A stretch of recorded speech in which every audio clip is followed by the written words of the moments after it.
Hello and welcome to Sleep Cove, the place to come for a great night's sleep. Please listen to this recording in a place where you can safely go to sleep. Tonight I'll be reading Chapter 7, The Mad Hatter's Tea Party. I hope you enjoy. And let's begin. Chapter 7, A Mad Tea Party. There was a table set out under a tree in front of the house, and the March Hare and the Hatter were having tea at it. A dormouse was sitting between them, fast asleep, and the other two were using it as a cushion, resting their elbows on it and talking over its head. Very uncomfortable for the dormouse, thought Alice, only as it's asleep, I suppose it doesn't mind. The table was a large one, but the three were all crowded together at one corner of it. No room, no room, they cried out when they saw Alice coming. There's plenty of room, said Alice indignantly, as she sat down in a large armchair at one end of the table. Have some wine, the March Hare said in an encouraging tone. Alice looked all round the table, but there was nothing on it but tea. I don't see any wine, she remarked. Well, there isn't any, said the March Hare. Then it wasn't very civil of you to offer it, said Alice angrily. It wasn't very civil of you to sit down without being invited, said the March Hare. I didn't know it was your table, said Alice. It's laid for a great many more than three. Your hair wants cutting, said the Hatter. He had been looking at Alice for some time with great curiosity, and this was his first speech. You should learn not to make personal remarks, Alice said with some severity. It's very rude. The Hatter opened his eyes very wide on hearing this, but all he said was, Why is a raven like a writing desk? Come, we shall have some fun now, thought Alice. I'm glad they've begun asking riddles. I believe I can guess that, she added aloud. Do you mean that you think you can find the answer to it? Said the March Hare. Exactly so, said Alice. Then you should say what you mean, the March Hare went on. I do, Alice hastily replied. At least I mean what I say. That's the same thing, you know. Not the same thing a bit, said the Hatter. You might as well say that I see what I eat is the same thing as I eat what I see. You might as well say, added the March Hare, that I like what I get is the same as I get what I like. You might just as well say, added the Dormouse, who seemed to be talking in his sleep, that I breathe when I sleep is the same thing as I sleep when I breathe. It is the same thing with you, said the Hatter, and here the conversation dropped, and the party sat silent for a minute, while Alice thought all she could remember about ravens and writing desks, which wasn't much.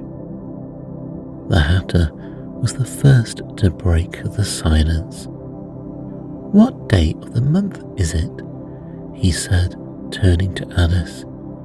He had taken his watch out of his pocket and was looking at it uneasily, shaking it every now and then, and holding it to his ear. Alice considered a little and then said, "The 4th. 2 days wrong," sighed the Hatter. "I told you butter wouldn't suit the works," he added, looking angrily at the March Hare. "It was the best butter," the March Hare meekly replied. "Yes, but some crumbs must have got in as well," the Hatter grumbled. "You shouldn't have put it in with the bread knife." The March Hare took the watch and looked at it gloomily. Then he dipped it into his cup of tea and looked at it again, but he could think of nothing better to say than his first remark. "It was the best butter, you know." Alice had been looking over his shoulder with some curiosity. "What a funny watch," she remarked. "It tells the day of the month, and it doesn't tell what o'clock it is." "Why should it?" muttered the Hatter. "Does your watch tell you what year it is?" "Of course not," Alice replied very readily. "But that's because it stays the same year for such a long time together." "Which is just the case with mine," said the Hatter. Alice felt dreadfully puzzled. The Hatter's remark seemed to have no sort of meaning in it, and yet it was certainly English. "I don't quite understand you," she said as politely as she could. "The Dormouse is asleep again," said the Hatter, and he poured a little hot tea upon its nose. "The Dormouse is asleep again," said the Hatter, and he poured a little hot tea upon its nose. The Dormouse shook its head impatiently and said, without opening its eyes, of course, just what I was going to remark myself." "Have you guessed the riddle yet?" the Hatter said, turning to Alice again. "No, I give it up," Alice replied. "What's the answer?" "I haven't the slightest idea," said the Hatter. "Nor I," said the March Hare. Alice sighed wearily. "I think you might do something better with the time," she said, "than waste it in asking riddles that have no answers." "If you knew time as well as I do," said the Hatter, "you wouldn't talk about wasting it. It's him." "I don't know what you mean," said Alice. "Of course you don't," the Hatter said, tossing his head contemptuously. "I dare you never even spoke to time." "Perhaps not," Alice replied, "but I know I have to beat time when I learn music." "Ah, that accounts for it," said the Hatter. "He won't stand beating. Now, if you only kept on good terms with him, he'll do almost anything you liked with the clock. For instance, suppose it were 9 o'clock in the morning, just time to begin lessons. You'd only have to whisper a hint at a time and go round the clock in a twinkling. 1:30, time for dinner. I only wish it was," the March Hare said to itself in a whisper. "That would be grand, certainly," said Alice thoughtfully. "But then I shouldn't be hungry for it, you know." "No, at first perhaps," said the Hatter, "but you could keep it to 1:30 as long as you liked." "Is that the way you manage?" Alice asked. The Hatter shook his head mournfully. "Not I," he replied. "We quarrelled last March before he went mad, you know," pointing with his teaspoon at the March hare. "It was at the great concert given by the Queen of Hearts, and I had to sing, 'Twinkle, twinkle, little bat, how I wonder what you're at.' You know the song, perhaps?" "I've heard something like it," said Alice. "It goes on, you know," the Hatter continued, "in this way. Up above the world you fly, like a tea tray in the sky. Twinkle, twinkle." Here the dormouse shook itself and began to sing in its sleep, "Twinkle, twinkle, twinkle," and went on so long that they had to pinch it to make it stop.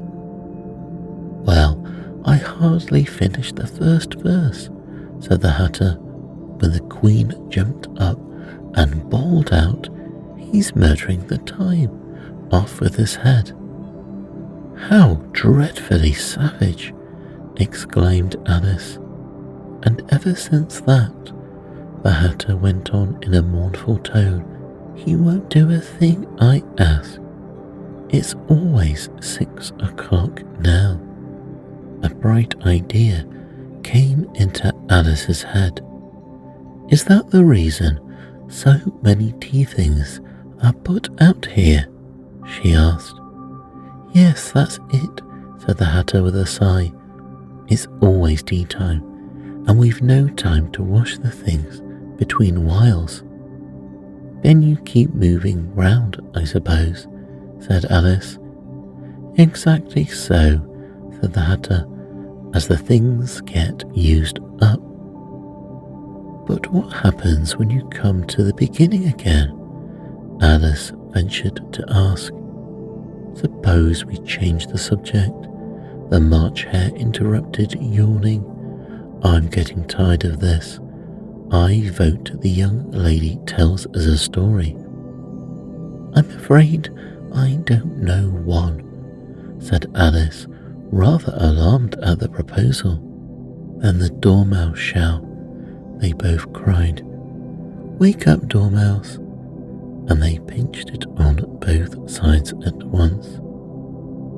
The Dormouse slowly opened his eyes. "I wasn't asleep," he said in a hoarse, feeble voice. "I heard every word you fellows were saying." "Tell us a story," said the March Hare. "Yes, please do," pleaded Alice. "And be quick about it," added the Hatter, "or you'll be asleep again before it's done." "Once upon a time, there were 3 little sisters," the Dormouse began in a great hurry, "and their names were Elsie, Lacey, and Tilly, and they lived at the bottom of a well." "What did they live on?" said Alice, who always took a great interest in questions of eating and drinking. "They lived on treacle," said the Dormouse, after thinking a minute or two. "They couldn't have done that, you know," Alice gently remarked. "They'd have been ill." "So they were," said the Dormouse. "Very ill." Alice tried to fancy to herself what such an extraordinary ways of living would be like, but it puzzled her too. So she went on, "But why did they live at the bottom of a well?" "Take some more tea," said the March Hare to Alice very earnestly. "I've had nothing yet," Alice replied in an offended tone, "so I can't take more." "You mean you can't take less?" said the Hatter. "It's very easy to take more than nothing." "Nobody asked your opinion," said Alice.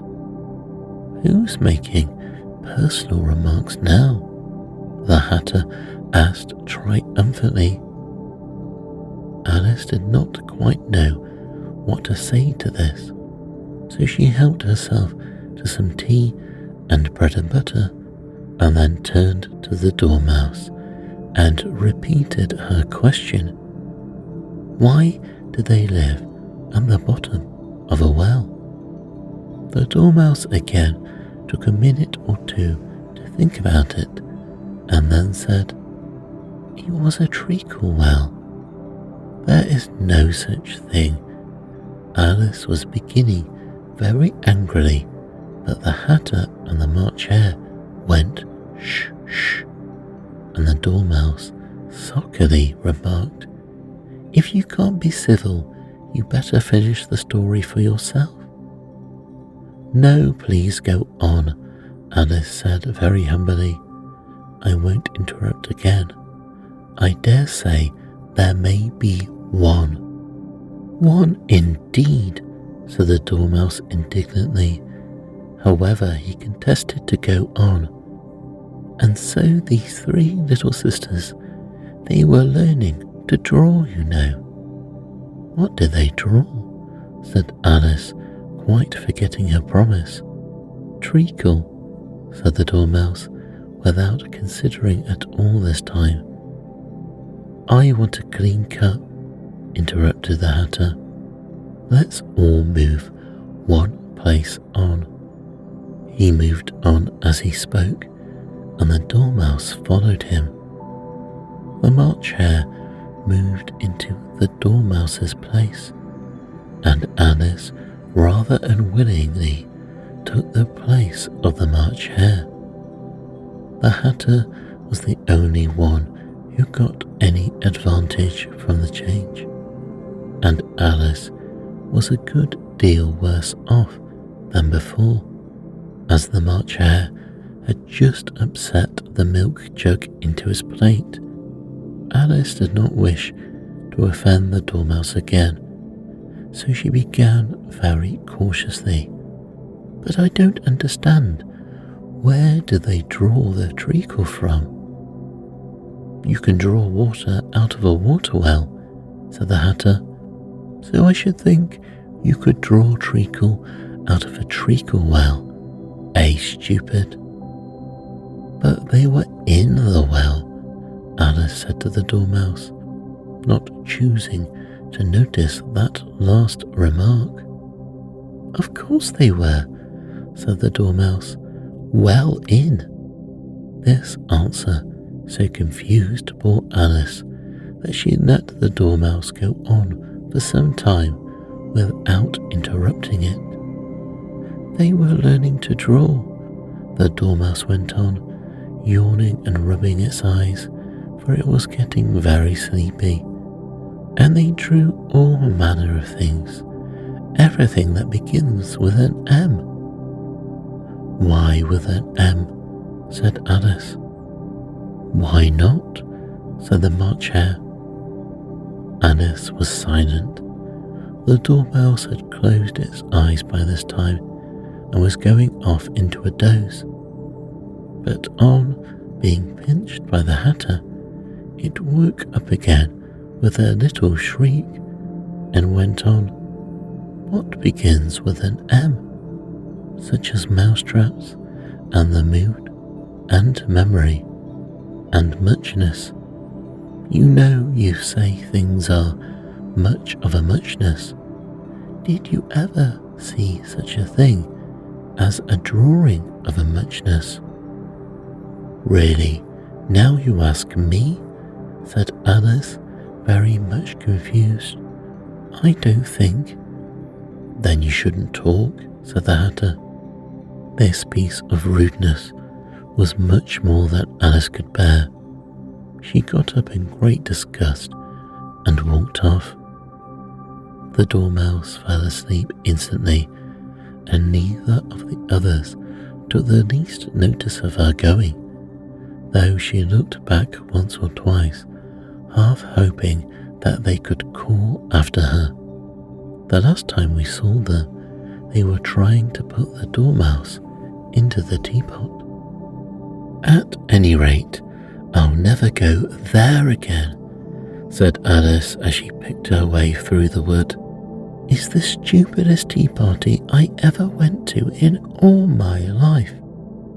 Just as she said this, she noticed that one of the trees had a door leading right into it.